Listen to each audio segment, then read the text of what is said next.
اعوذ باللہ من الشیطان الرجیم بسم اللہ الرحمن الرحیم سورۃ یاسین۔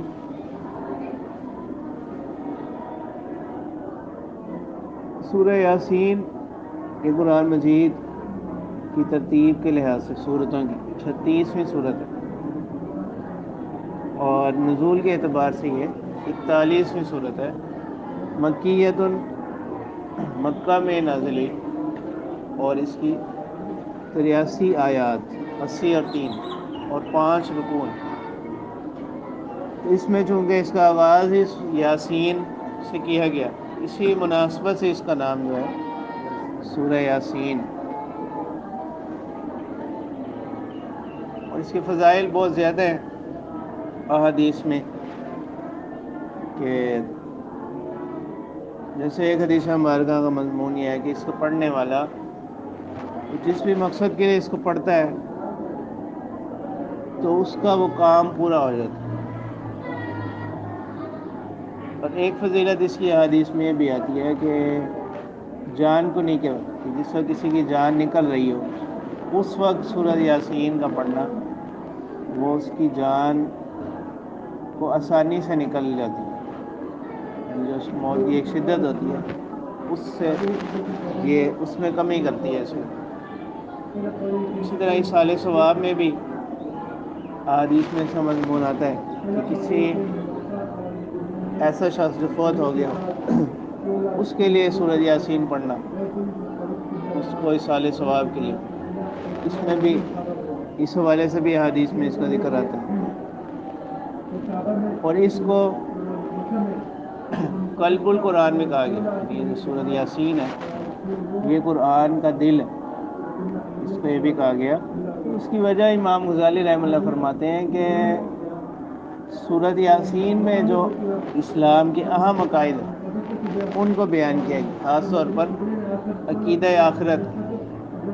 تو عقیدہ آخرت پر ایمان یہ موقوف ہے کس پر؟ اعمال، یعنی اس کا نتیجہ کیا ہوگا؟ اعمال درست ہوگا۔ عقیدہ آخرت پر ایمان سے انسان کے اعمال درست ہوں گے۔ تو بالکل ایسے ہی ہے جیسے انسان کے اعضاء میں دل ہوتا ہے، کہ اگر یہ دل کا نظام درست رہے تو اس کا باقی جو انسانی جسم کا نظام ہے وہ بھی درست رہتا ہے۔ اسی طرح جس کا عقیدہ آخرت پر ایمان مضبوط ہوگا اس کے اعمال بھی پھر کیا رہیں گے؟ درست رہیں گے۔ اسی مناسبت سے اس کو قلب القرآن کہا گیا۔ اس کے اور بھی نام ہیں، جیسے عظیمہ، سورہ عظیمہ، معمہ۔ اس کے جو فوائد ہیں وہ کیا ہیں؟ عام ہیں، اس کے فوائد عام ہیں، تو اس کو معمہ بھی کہا گیا، عموم سے ہے نا معمہ۔ اس طرح مدافعہ، کہ یہ عذاب سے بچانے والی صورت، اس کو مدافعہ بھی کہا گیا۔ قاضیہ، قاضیہ اس کا بھی ایک نام، قاف الف ضاد یا ہا، قاضیہ، کہ جس ضرورت کے لیے پڑھی جائے وہ ضرورت پوری ہوتی ہے، ایسے حدیث میں آتا ہے۔ اسی مناسبت سے اس کا ایک نام قاضیہ بھی ہے۔ تو اللہ تعالیٰ اس کا آغاز فرما رہے ہیں یاسین والقرآن الحکیم۔ یاسین یہ حروف مقطعات میں سے ہے، اور اس کے معنی اللہ ہی کو معلوم۔ والقرآن الحکیم، اور قسم ہے قرآن حکمت والے کی۔ انک لمن المرسلین، بے شک اے پیغمبر صلی اللہ علیہ وسلم آپ بھیجے ہوں میں سے ہیں۔ علی صراط مستقیم، سیدھی راہ پر ہیں۔ تنزیل العزیز الرحیم، اور یہ جو قرآن ہے، یہ جو کتاب ہے، یہ تنزیل مصدر بمعنی اس میں مفعول، منزل ہے، اتارا ہوا ہے، العزیز الرحیم زبردست مہربان کی جانب سے۔ لتنذر قوما ما انذر آباؤہم فہم غافلون، تاکہ آپ ڈرائیں ایسی قوم کو، ما انذر آباؤہم، قوم نکرہ ہے تو اس کے بعد فعل آ رہا ہے تو اس کی صفت بنے گا، ایسی قوم کو کہ نہیں ڈرائے گئے ان کے آبا، فہم غافلون، اور وہ کیا ہیں؟ غفلت میں ہیں، بے خبر۔ اب لفظ یاسین اس کے بارے میں مختلف اقوال ہیں۔ ایک تو مشہور قول ہے کہ یہ حروف مقطعات میں سے ہے، اسی لیے اس کے معنی ہی کیے گئے کہ اس کی مراد اللہ ہی کو مانا، اور ایک قول یہ ہے کہ یاسین جو ہے یہ اس کے معنی ہے حبشی زبان کا لفظ ہے، اس کے معنی ہے اے انسان، یاسین اے انسان. تو اس میں آپ صلی اللہ علیہ وسلم سے کیا، آپ صلی اللہ علیہ وسلم کو خطاب کیا جا رہا ہے. اور ایک بار اس کے بارے میں یہ قول ہے کہ یہ یاسین آپ صلی اللہ علیہ وسلم کے اسماء مبارکہ میں سے ایک نام ہے یاسین. اور امام مالک رحمہ اللہ فرماتے ہیں کہ یہ اسماء الہیہ میں سے ہے، اللہ تعالیٰ کے ناموں میں سے ایک نام یاسین ہے. اسی وجہ سے امام مالک رحمہ اللہ فرماتے ہیں کہ یہ یاسین نام رکھنا ہے درست نہیں، کیونکہ اس کے معنی معلوم نہیں. ممکن ہے اس کے کوئی ایسے معنی ہوں، کوئی ایسی صفت پر دلالت کرتے ہیں جو خاص ہو اللہ کے ساتھ، جیسے خالق، رازق وغیرہ. تو اس وجہ سے وہ اس کے یاسین نام رکھنے کے قائل نہیں.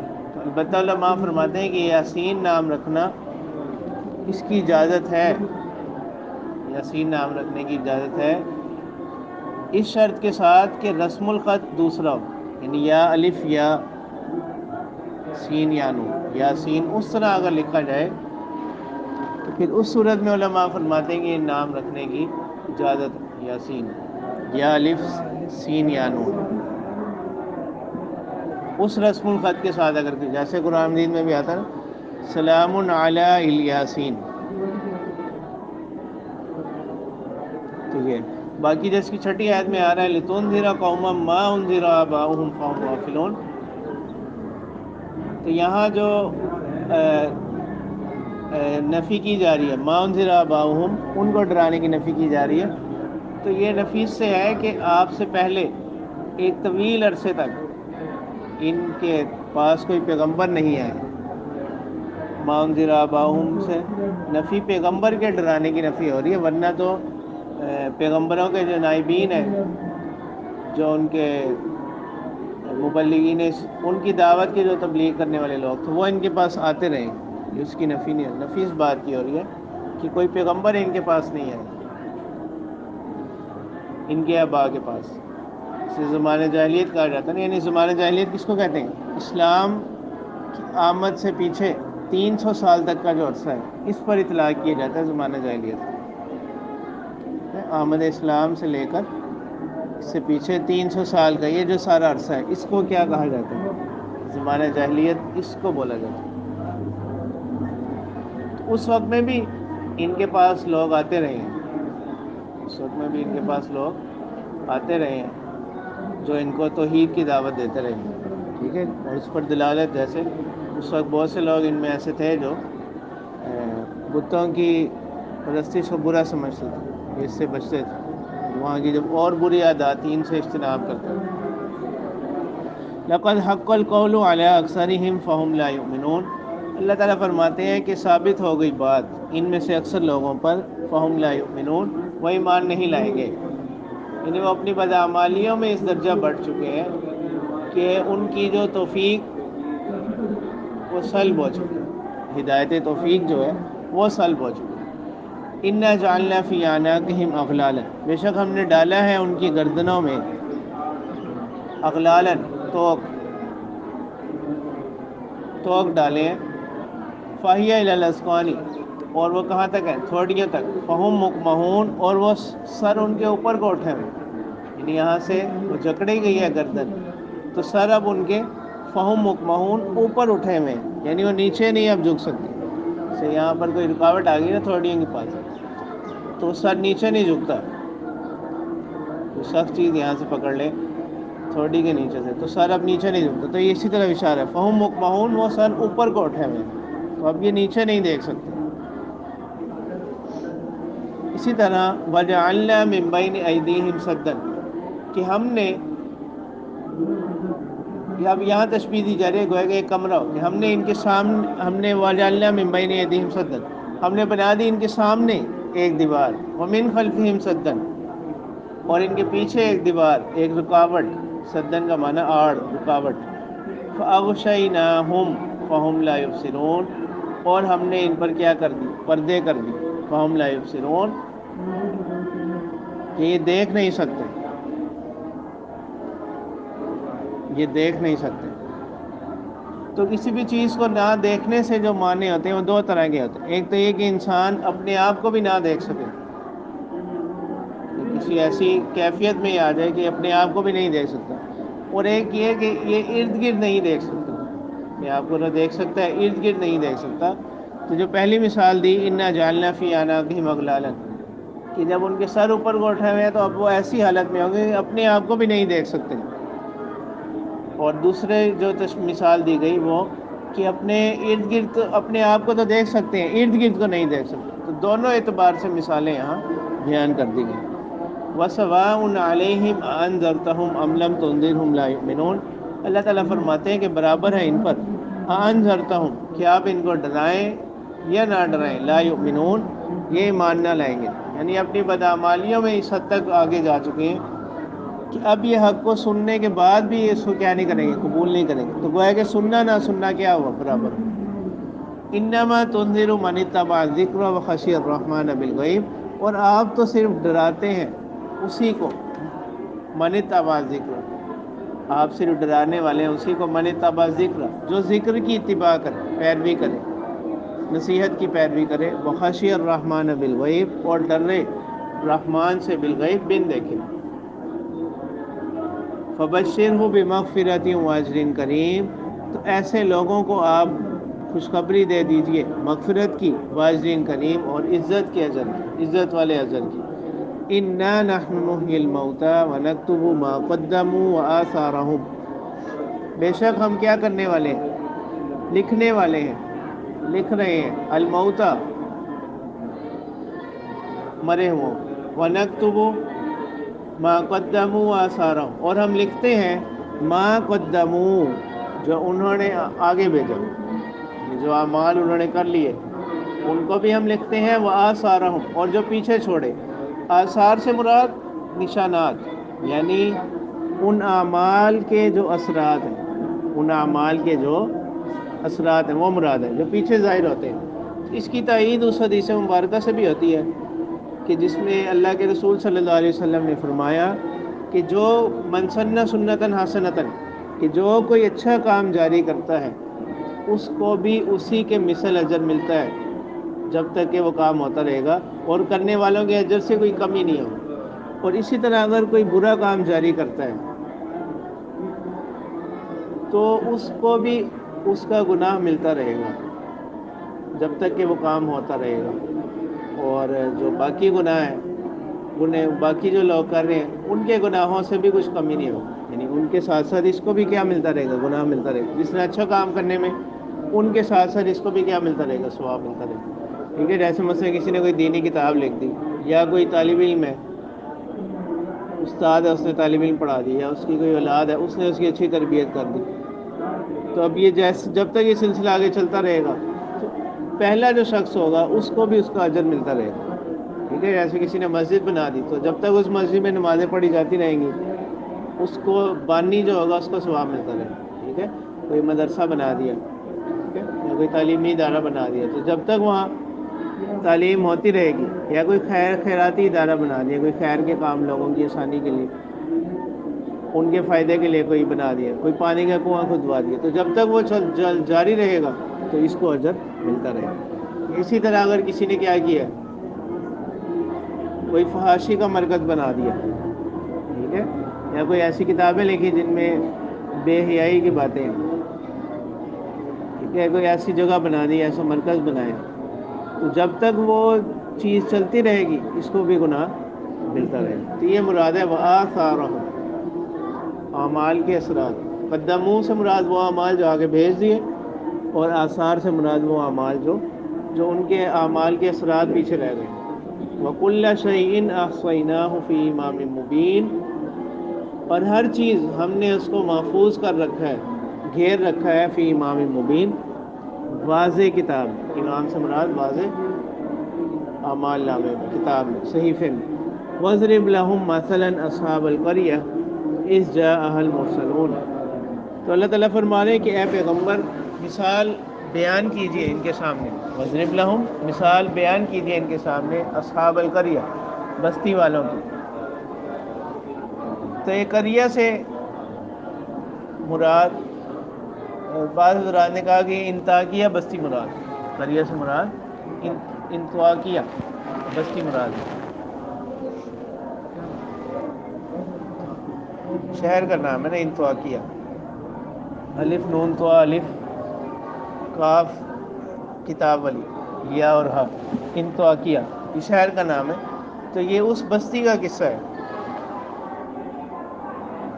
اور بعض مفسرین فرماتے ہیں کہ یہ بستی چونکہ اللہ تعالیٰ نے اس کو مطلق ذکر کیا ہے اصحاب القریہ، تو اللہ تعالیٰ نے اس کی تعین نہیں کی، تو یہاں مقصود جو آگے قصہ آ رہا ہے وہ مقصود اس سے جو نصیحتیں اور عبرتیں ہیں وہ مقصود ہیں. تو ہمیں بھی اس بستی کی تعین میں زیادہ نہیں پڑنا چاہیے. عام طور پر ایسے مواقع کے لیے مفسرین کے ہاں ایک اصول استعمال ہوتا ہے، ابہمو ما ابہمہ اللہ، کہ جس چیز کو اللہ نے مبہم رکھا اس کو مبہم رکھو، کیونکہ اس کے جاننے پر کسی شرعی حکم کا مدار نہیں. یعنی اس قصے سے جو نصیحتیں اور عبرتیں حاصل ہو رہی ہیں تو اس کے لیے اس بستی کے نام کو جاننا یہ اس پر موقوف نہیں. تو البتہ بعض مفسرین نے فرمایا کہ انطاکیہ بستی مراد ہے، اور بعض مفسرین نے کہا کہ یہ مطلق کوئی بھی بستی اس کا قصہ بیان ہو رہا ہے. اس جاء المرسلون، جب آئے ان کے پاس بھیجے ہوئے. تو اس میں بھی دو قول ہیں. المرسلون ایک قول تو یہ کہ اس سے مراد جو آگے جو قصہ آئے گا یہ رسول مراد ہے، اصطلاحی معنی میں رسول پیغمبر. اور ایک قول یہ ہے کہ یہاں مرسلون ارسال رسول سے مراد لغوی معنی میں، کہ یعنی یہ خود رسول نہیں تھے بلکہ عیسیٰ علیہ السلام کے ہی حواریین میں سے لوگ تھے.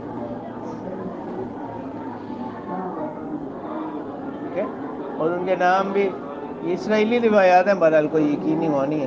ان کے نام بھی بیان کیے جاتے ہیں، صادق، صدوق. یہ جو جاء المرسلون آ رہا آگے یہ قصہ آ رہا ہے نا، ان کے نام اس بستی والوں کے پاس جن لوگوں کو بھیجا گیا تو ان کے نام بیان کیے جاتے ہیں تفسیروں میں، صادق، صدوق اور شلوم. اور تیسرے کا نام ایک روایت میں شلوم ہے اور ایک میں شمعون. صادق، صدوق اور شلوم. اور جو تیسرا نام ہے اس میں ایک روایت شلوم کی جگہ شمعون. شمعون. اور ان کے بارے میں دو قول ہیں، ایک تو یہ کہ یہ اصطلاحی رسول تھے، اور ایک قول یہ کہ یہ رسول نہیں تھے بلکہ حضرت عیسیٰ علیہ السلام ہی کے پیروکار تھے. ادھر صلی اللہ علیہ مسنینی، جب ہم نے بھیجا ان کی طرف ان میں سے دو کو، اسنینی دو لوگوں کو، فکذبوہما انہوں نے ان دونوں کی تکذیب کی، تو پھر ہم نے فعززنا بثالث ہم نے ان کی مدد کی تیسرے کے ساتھ. تو ثالث سے مراد شلوم یا شمعون، شلوم یا شمعون. فقالوا انا الیکم مرسلون، تو انہوں نے کہا کہ بے شک ہم آپ کی طرف بھیجے ہوئے ہیں. جی صادق اور صدوق، اثنین سے مراد صادق اور صدوق، اور ثالثین سے مراد شلوم یا شمعون. تو انہوں نے کہا انا الیکم مرسلون، بے شک ہم آپ کی طرف بھیجے گئے ہیں. اب یہ دیکھیں، اب یہ آپ کو مختلف رویے سامنے آئیں گے. ایک تو دعوت دینے والوں کا رویہ، اور دوسرا جو ان کے مخاطب. انہوں نے کیا کیا؟ فکذبوہما، تو انہوں نے کیا کہا؟ انا الیکم مرسلون، اس سے زیادہ بات نہیں کی. قالوا ما انتم الا بشر مثلنا، تو اب اس بستی والوں نے کہا کہ آپ نہیں ہو مگر ہماری ہی طرح انسان. وما انزل الرحمن من شیء، اور نہیں اتاری رحمان نے کوئی چیز. تو معلوم یہ ہوتا ہے ان انتم الا تکذبون، آپ لوگ محض کیا کر رہے ہیں؟ جھوٹ بول رہے ہیں. تو پھر بھی انہوں نے کوئی سخت بات نہیں کی. انہوں نے کیا کہا؟ ربنا یعلم انا الیکم لمرسلون. ان لوگوں نے جواب دیا جو مرسلون تھے نا، انہوں نے کہا کہ ہمارا پروردگار جانتا ہے، انا الیکم لمرسلون، بے شک ہم آپ کی طرف بھیجے گئے ہیں. وما علینا الا البلاغ المبین، اور ہمارے ذمہ نہیں ہے مگر واضح کیا کر دینا؟ پہنچا دینا. وما علینا، ہمارے ذمہ نہیں ہے مگر واضح پہنچا دینا. تو جو توحید کا پیغام تھا، جو اس کی دعوت تھی، وہ ہم نے آپ تک پہنچا دی. قالوا انا تطیرنا بکم، تو اب ہوا یہ کہ جس وقت یہ انبیاء ان کے پاس آئے تو اس بستی میں کوئی قحط آ گیا یا پہلے سے ہی آیا ہوا تھا، تو انہوں نے کہا انا تطیرنا بکم، کہ ہم تو تمہاری وجہ سے کس میں پڑ گئے، نحوست میں پڑ گئے، تمہاری وجہ سے کیا ہو گئے، نحوست میں پڑ گئے۔ تو تب بھی انہوں نے کیا کہا، پھر انہوں نے آگے کہا جو بستی والے تھے، لئن لم تنتہو، اگر تم لوگ اپنی اس رویے سے باز نہ آئے، یعنی دعوت دینے سے نہ رکے، لنرجمنکم، تو ہم آپ لوگوں کو کیا کریں گے، سنگسار کریں گے، سنگ باری کریں گے، آپ لوگوں پر پتھر برسائیں گے، وَلَيَمَسَّنَّكُم مِّنَّا عَذَابٌ أَلِيمٌ، اور پہنچے گا آپ لوگوں کو ہماری جانب سے دردناک عذاب، یعنی ہم آپ کے ساتھ سختی کریں گے۔ قَالُوا طَائِرُكُم مَّعَكُمْ، تو ان جو بھیجے ہوئے یہ رسول تھے انہوں نے جواب دیا، طَائِرُكُم مَّعَكُمْ، یہ تمہاری نحوست تمہاری وجہ سے ہے، تمہاری اپنی کفر و شرک کی وجہ سے یا بدعمالی کی وجہ سے۔ اَإِن ذُكِرْتُمْ، کیا صرف اس بات سے کہ تمہیں نصیحت کی گئی کہ تم کہہ رہے ہو کہ تمہاری وجہ سے ہم کس میں پڑ گئے، نحوست میں پڑ گئے، ہم نے تو صرف یہی کیا نا کہ آپ لوگوں کو نصیحت کی ہے، بل انتم قوم مسرفون، بل کس کے لیے آتا ہے، پہلے کلام سے کلام کو پھیرنے کے لیے، تو بلکہ حقیقت یہ ہے کہ انتم قوم مسرفون، کہ آپ لوگ حد سے تجاوز کرنے والے ہیں، آپ لوگ ایسی قوم ہے جو حد سے بڑھ جانے والے ہیں۔ تو اب یہ ہوا کہ ان بستی والوں میں سے ایک شخص ان کی دعوت پر کیا لے آیا، ایمان لے آیا، جن کا آگے قصہ آ رہا ہے۔ وَجَاءَ مِنْ أَقْصَى الْمَدِينَةِ رَجُلٌ يَسْعَىٰ قَالَ يَا قَوْمِ اتَّبِعُوا الْمُرْسَلِينَ،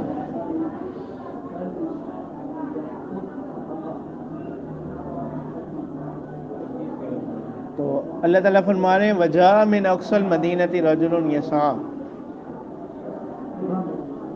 اور شہر کے کنارے سے، شہر کے ایک طرف سے، ایک کونے سے آیا ایک شخص، رجلن، ایک شخص، یسعا، دوڑتے ہوئے، قال یا قوم اتبعوا المرسلین، تو اس شخص نے کہا کہ اے میری قوم، اتبعوا المرسلین، پیروی کرو المرسلین، بھیجے ہوں کی، ان کی اتباع کرو۔ اتبعوا، تو قرآن مجید میں اس طرح کے الفاظ آتے ہیں کہ اگر پچھلے مقام پر وقف کیا جائے تو وہاں چونکہ حمزہ وصلی ہوتا ہے تو اس کو پھر اس کے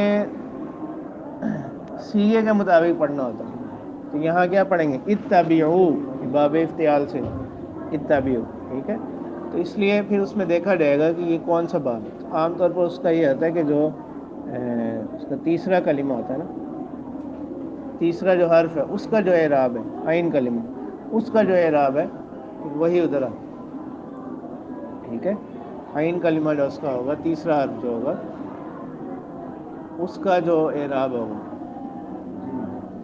ٹھیک ہے، اتبعوا، یا کہیں پر اضرب ہوگا، کہیں پر انصر ہوگا، کہیں پر ضمہ ہوگا، کہیں فتح ہوگا، یا کہیں کسرہ ہوگا، تو یہاں پر کسرہ ہوگا، اتبعوا اگر وقف کریں تو، اگر وصل کے ساتھ ہو تو پھر تو ہوگا نا مرسلین اتبعوا، تو اتبعوا، تو پیروی کرو ایسے لوگوں کی، من لا یسألکم اجرا، کہ جو تم سے کسی اجر کا، کسی بدلے کا مطالبہ نہیں کرتے، وہم مہتدون، اور وہ لوگ کیا ہیں، ہدایت پر ہیں۔ تو یعنی یہ ان میں سے ایک شخص ہے جو ان کی دعوت پر کیا لیا، ایمان لے آئے، یا انہوں نے کسی ذریعے سے جان لیا کہ یہ سچے لوگ ہیں، تو ان کا نام بھی اس میں بھی پھر اسی طرح، ایک قول تو یہ ہے کہ جب اللہ تعالیٰ نے اس کو مبہم رکھا تو اس کو کیا رکھو، مبہم رکھو، اور ایک قول یہ ہے کہ یہ رجل سے مراد حبیب نجار، رجل کا مصداق کون ہے، حبیب نجار، جو آخر میں آ رہا ہے وجاء من اقصى المدینہ، تو یہ چوتھے شخص ہو گئے، یہاں پر تین پیغمبر ہو گئے، تو یہ ان پیغمبروں کی بات پر ایمان لانے والے رجل، تو ایک قول تو ایک ہے یہ اس کو اللہ تعالیٰ نے مبہم رکھا تو اس کو کیا رکھو، مبہم ہی رکھو، اور ایک قول یہ کہ رجل کا مصداق حبیب نجار۔ تو انہوں نے پھر کہا وَمَا لِيَ لَا أَعْبُدُ الَّذِي فَطَرَنِي وَإِلَيْهِ تُرْجَعُونَ، کہ کیا ہو گیا مجھے کہ میں نہ عبادت کروں اس ذات کی، فطرنی، جس نے مجھے پیدا کیا، وَإِلَيْهِ تُرْجَعُونَ، اور اسی کی طرف تم لوگ کیا کیے جاؤ گے، لوٹائے جاؤ گے۔ أَتَّخِذُ مِن دُونِهِ آلِهَةً، کیا میں بنا لوں اللہ کو چھوڑ کر کوئی معبود، جبکہ این یریدنی الرحمن بضر، اگر ارادہ کرے رحمان میرے ساتھ کسی نقصان پہنچانے کا، لا تغنی عنی شفاعتہم شیئا، تو نہیں فائدہ دے گی مجھے ان کی سفارش کچھ بھی، ولا ینقذون، اور نہ یہ مجھے اس نقصان سے بچا سکیں گے۔ ینقذونی تھا یہ اصل میں، تو یہ حذف ہو گیا جس پر نون کا کسرہ کیا کر رہے ہیں، دلالت کر رہے ہیں، ولا ینقذونی، اور نہ وہ مجھے اس عذاب سے کیا کر سکیں گے، بچا سکیں گے۔ انی اذا لفی ضلال مبین، تو اس کے باوجود بھی اگر میں کیا کروں، بت پرستی میں ہی مبتلا رہوں، تو پھر بے شک میں تو اس وقت کیا ہوں گا، کھلی گمراہی میں ہوں گا، دور کی گمراہی میں ہوں گا۔ انی آمنت بربکم فاسمعون، کہ میں ایمان لاتا ہوں تمہارے پروردگار پر، فاسمعون، میری بات غور سے سنو۔ تو اس کے بارے میں دو قول ہیں، ایک تو یہ کلام کس سے کیا، اپنی قوم سے، کہ حقیقت میں ان کو بتلانا مقصود تھا کہ حقیقت میں تمہارا پروردگار بھی کون ہے، وہی ذات ہے، تو اس اعتبار سے کہا بربکم فاسمعون، میری بات سنو۔ اور ایک قول یہ کہ یہ کلام ان بھیجے ہوں سے کیا گیا، کہ جس پر رب کی طرف آپ دعوت دے رہے ہیں میں بھی اسی پر کیا لے آیا ہوں، ایمان لے آیا ہوں، فاسمعون، تو آپ میری بات سن لیں تاکہ آپ اس پر کیا کر سکیں، گواہی دے سکیں۔ قیل ادخل الجنہ، تو اب ہوا یہ کہ اس قوم نے یہ بات جب سنی نا، یہ ان شخص کی، تو انہوں نے اس شخص کو شہید کر دیا۔ تو اب یہ اس سے آگے کی حالت کو بیان کیا جا رہا ہے، قیل ادخل الجنہ، کہا گیا اس شخص کو، جو پیچھے بیان ہوا نا رجل یسع، ان کو جب قوم نے شہید کر دیا تو ان سے کہا گیا، یعنی مر جانے شہادت کے بعد، ادخل الجنہ، جنت میں داخل ہو جاؤ۔ اس وقت بھی اب یہاں پر جو لوگ ہیں اسلام کی دعوت دینے والے یا دین کی دعوت دینے والے، تو ان کے لیے اب اہم نصیحت یہ ہے کہ اس وقت بھی وہ کیا کہہ رہے ہیں، قال یا لیت قومی یعلمون، کاش کہ میری قوم والے جان لیتے، بما غفر لی ربی، کہ جو مجھے بخش دیا میرے پروردگار نے، وجعلنی من المکرمین، اور مجھے بنایا عزت والوں میں سے، اکرام کیے ہوا میں سے۔